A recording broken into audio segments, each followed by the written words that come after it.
Hello, it's Chris Wilde, professional development consultant. Now, normally I work with corporations all over the world and I teach leadership and management development programs. But in this video, which I hope is going to be about 20 minutes, I'm going to be talking to the world's population of teenagers. And we're in the midst of COVID-19, so everybody's at home and got lots of time to look at this. I'll put my details at the bottom at the end so that you can contact me directly. And I'm only more than happy to help you think through some of the issues and ideas that I'm about to present to you, the world's teenagers. All right, ideally 16, more 17 and 18-year-olds, those who are contemplating college and university. You've got to negotiate and navigate your way through admissions, deciding which colleges to consider going to, and you're going to be going through interviews and all sorts of things like that. And so it's really, really a good idea to prepare yourself so that you make sure that you present yourself in the best light possible. That's what this is all about. This is 20 minutes of pure leadership magic.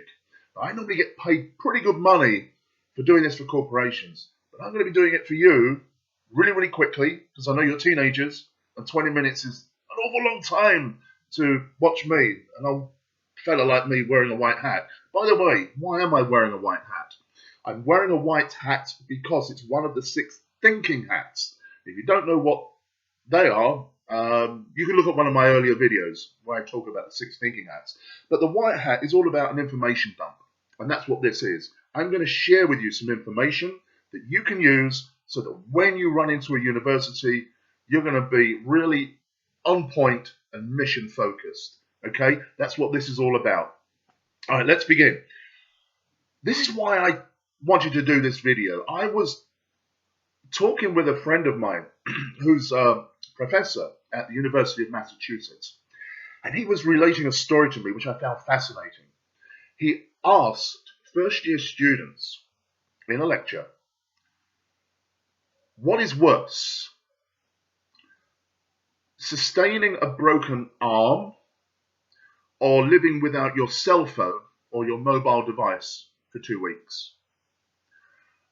And the response was amazing because most of the students said, Professor, a broken arm.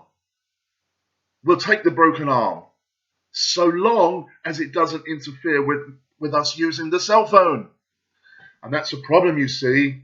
We become addicted to screen worlds, to technology, and it's not good. It's not healthy. I've got 3 kids. I know this stuff. I might be old, but I'm watching my kids and they're going nuts on this. It's very, very unhealthy. Interpersonal skills are going down the drain. People have got to interview for college and they don't know how to interview. Leadership skills are going away and people need leadership skills. So that's what this is all about. So stick with me. I promise it will be worth your while. Now, you may have read at high school a couple of books that I'm very, very interested in talking about. One is 1984, written by, of course, no other than Eric Blair. Now, you might know him by his pen name, George Orwell. And in the book 1984, we're dealing with a totalitarian authority, a government that uses the stick, all right, to try and create order in society. So people in that society fear their oppressor.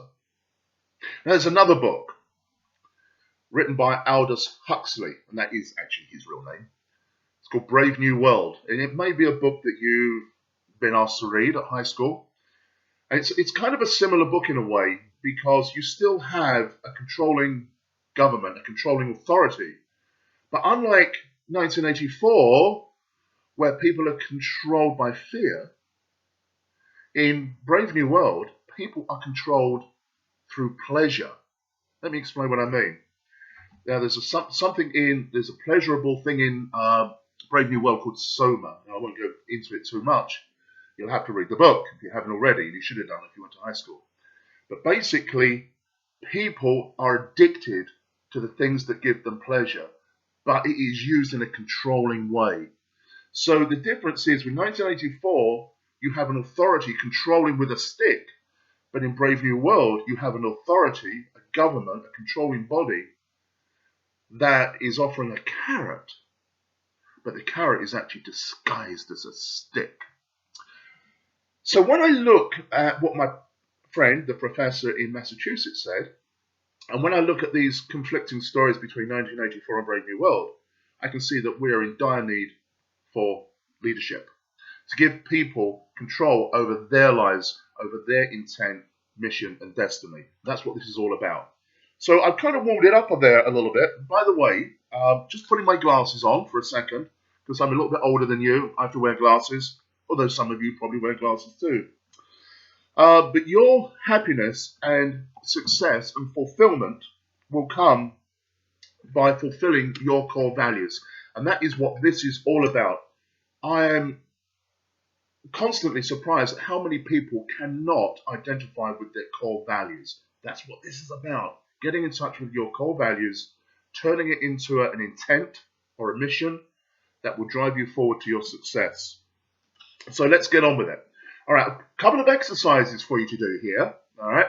Now, most teenagers are at home. We're in the middle of this COVID-19 pandemic.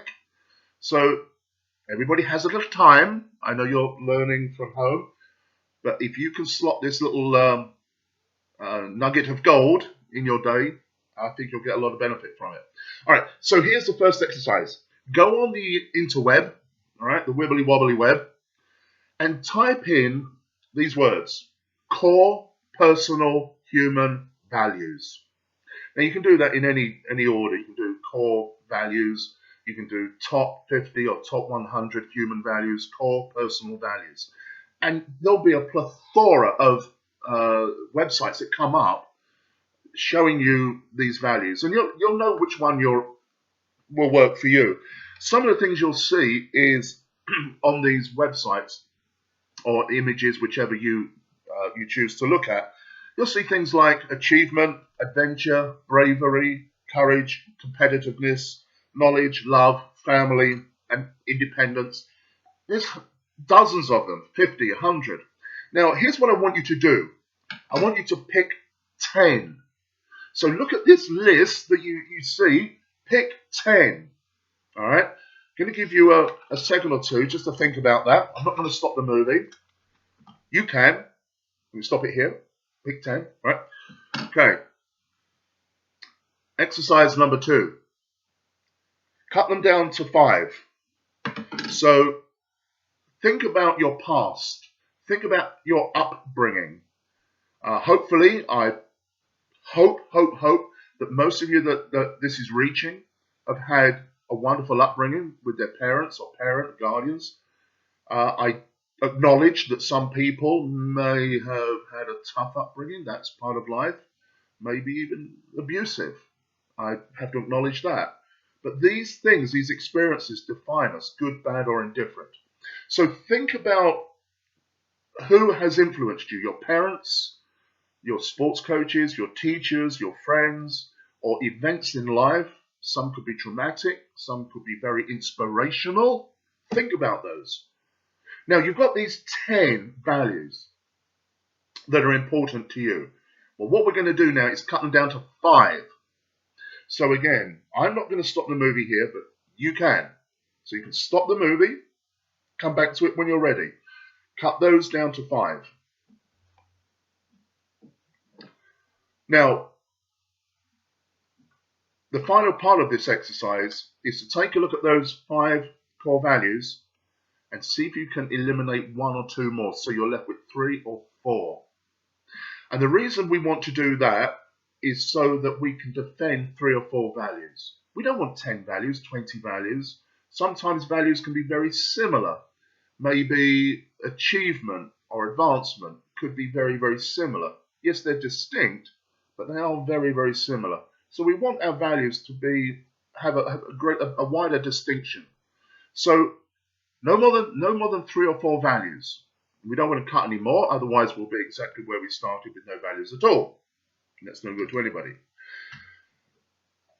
And then think about where they come from. Think about life events, who's influenced you. And that really gives you the opportunity to look at those values and compare those values to what is important in your life and the things that have influenced you in your past. You don't have much of a past. You're only 16, 17. Okay, I'm a lot older. There's been a lot more events in my life. So for me, it's a little different. But interestingly enough, my values haven't changed much from what they are now to what they were when I was your age. Okie dokie, what we're going to do now is create an intent. So now that you know what your values are, now that you know where they come from, okay, now that you know not just what they are, but why they're important to you, we're going to do what we do in business, and that is to create an intent or a mission statement. So this is what I do in my leadership seminars in corporations. Once we have values, we create a plan, a little strategy. And all you want to do here is write maybe no more than a paragraph or a page. But based on those values that you've identified as being most important to you, these are the things that define you as a young human being. Create a pathway for yourself. So create a little mission statement based on those values. How can you translate those values into the actions and the behaviors that will then take you and advance you to where you want to go to? I hope that makes sense.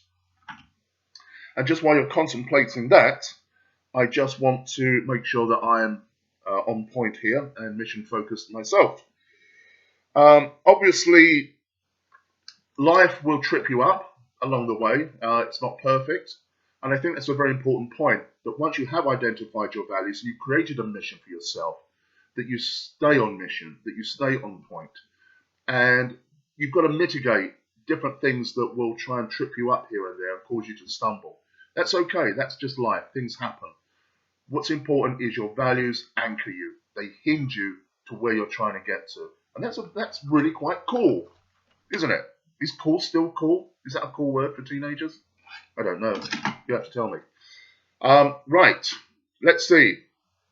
Now that you have your plan, yes, next exercise. Get on with it. But before you do that, there's something else I'd like to suggest, and that is give your plan a little slogan at the end. Now, in the advertising world, they do this all the time, and it's usually 6 words or less. So the next time you see some advertisements on TV, take a look at the tagline. I know for BMW, it's the ultimate driving machine. For Nike, it's just do it. For a fast food chain, which one is it? Have it your way. I'm not sure if that's McDonald's or Burger King. I'm not sure. Anyway, most companies have a slogan.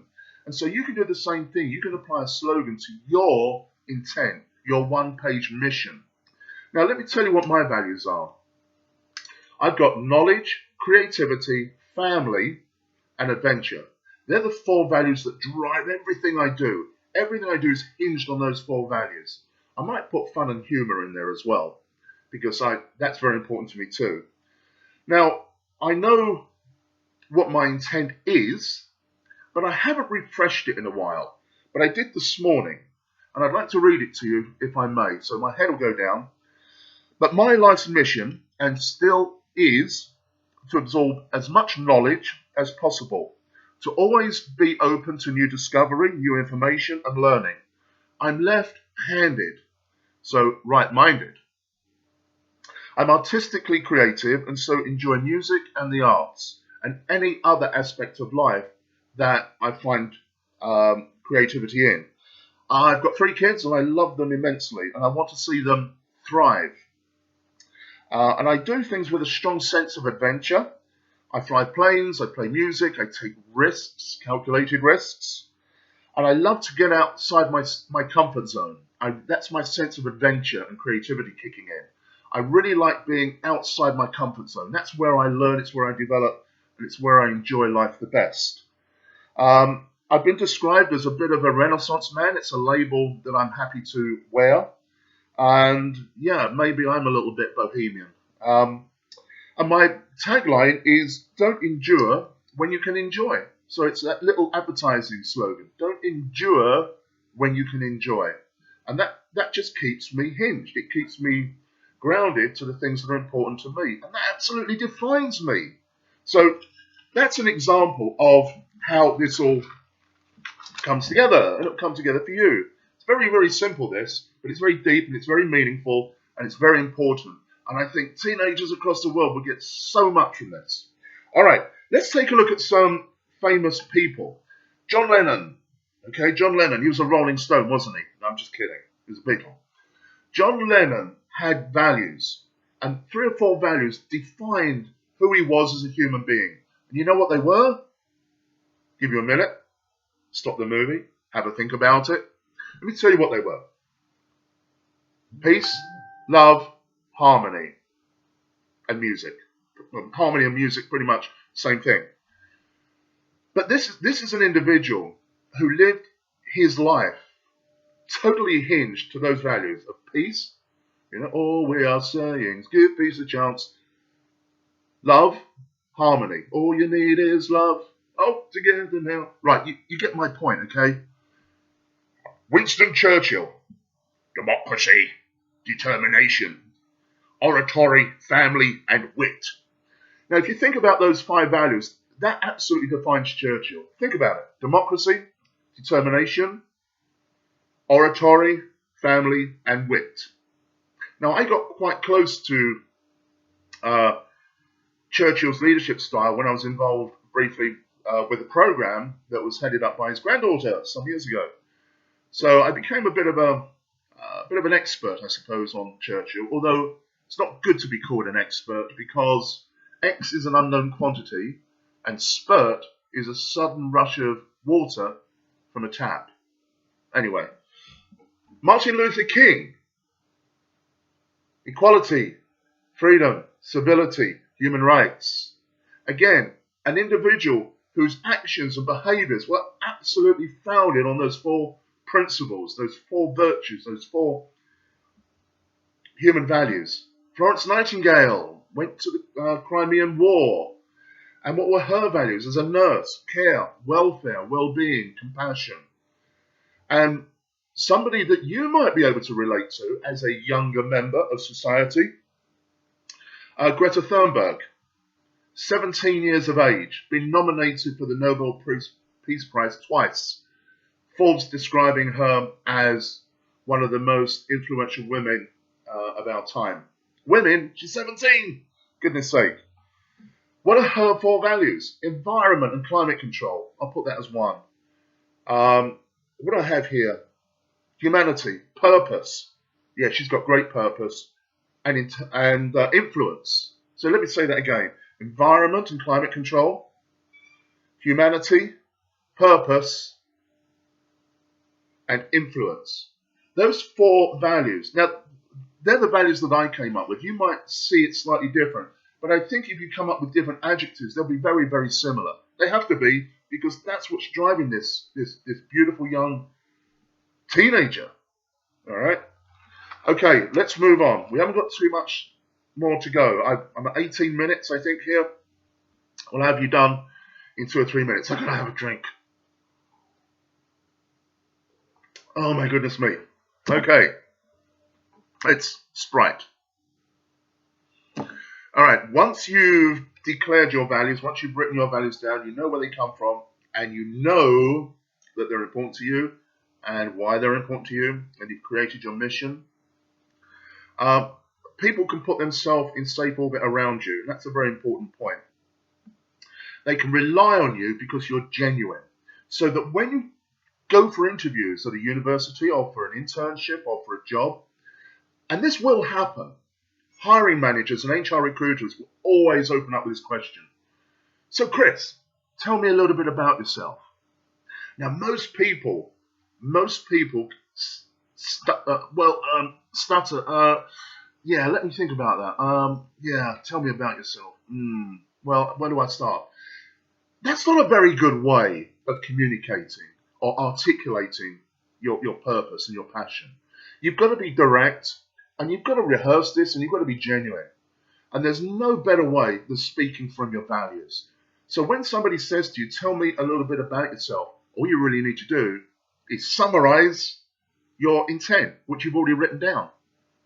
That shows that you are in command of your life, that you know where you're going. That's impressive. All right, there are some people who, if you like, are asymmetric about all this thing. there are those people who may disclose their values, tell you what their values are, but their behaviours and their actions are incongruent to what they're saying that they stand for. And you'll find this in politics a lot. So a politician will come on the campaign, promise one thing, and then once elected, do something completely different. So they're disingenuous. They're seen as, untrustworthy. Can I really trust this person?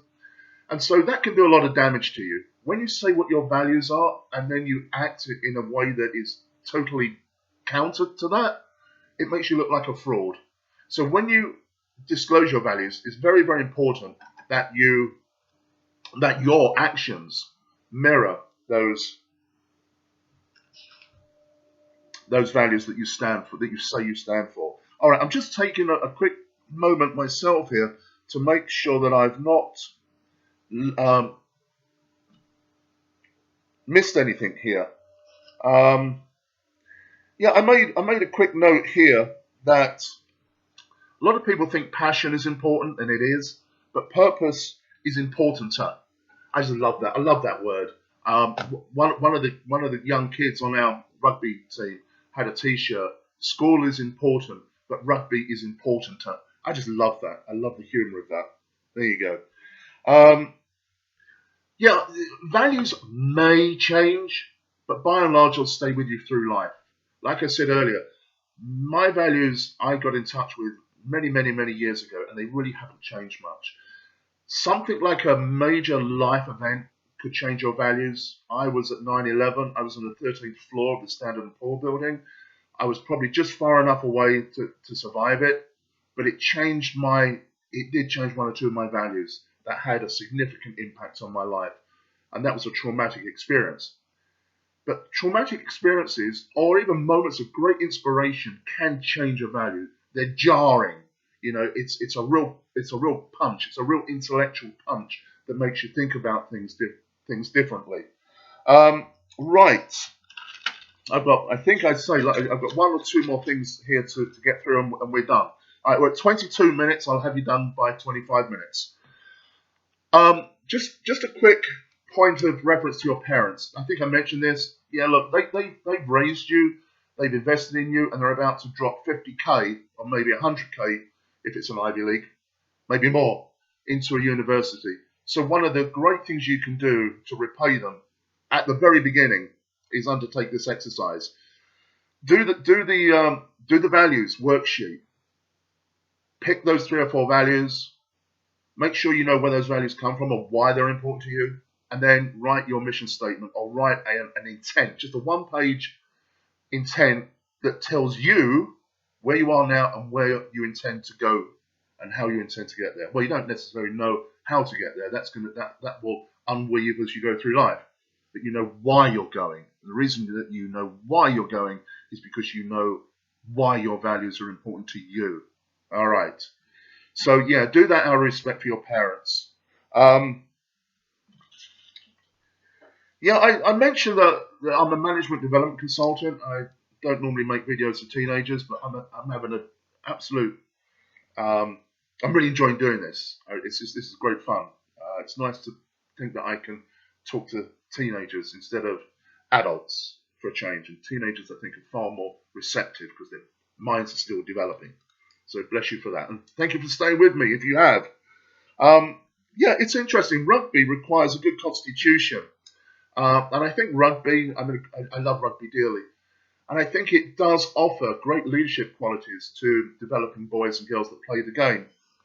But in this COVID pandemic, we can't play rugby right now. So I'm hoping that in doing this, making this little video, I'm able to take some of those leadership qualities that we normally try and instill on the field and bring them into, if you like, a different environment, a different framework. So that's what this video is about. It's about teaching leadership, but doing it without the oval ball, which is a shame. All right, I think we're done. Don't think there's much more here. Please share this video with your friends on Snapchat, Instagram, or whatever social media platform that you use. That would be great. I'll give my details at the bottom. I'll put this on YouTube or something like that, and details will be at the bottom. Please get in touch. Say hi. I'm happy to help. I'll take questions. I'll answer any questions. I'm here to help. And this is free. Free's good, right? But it's powerful and impactful. And it will really, really do you good if you follow through with this. And lastly, don't break your arm, okay? And put that cell phone down a little bit.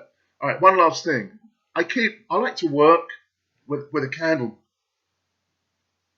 And the reason I like to have a candle going is because it serves to remind me, ouch, that's hot.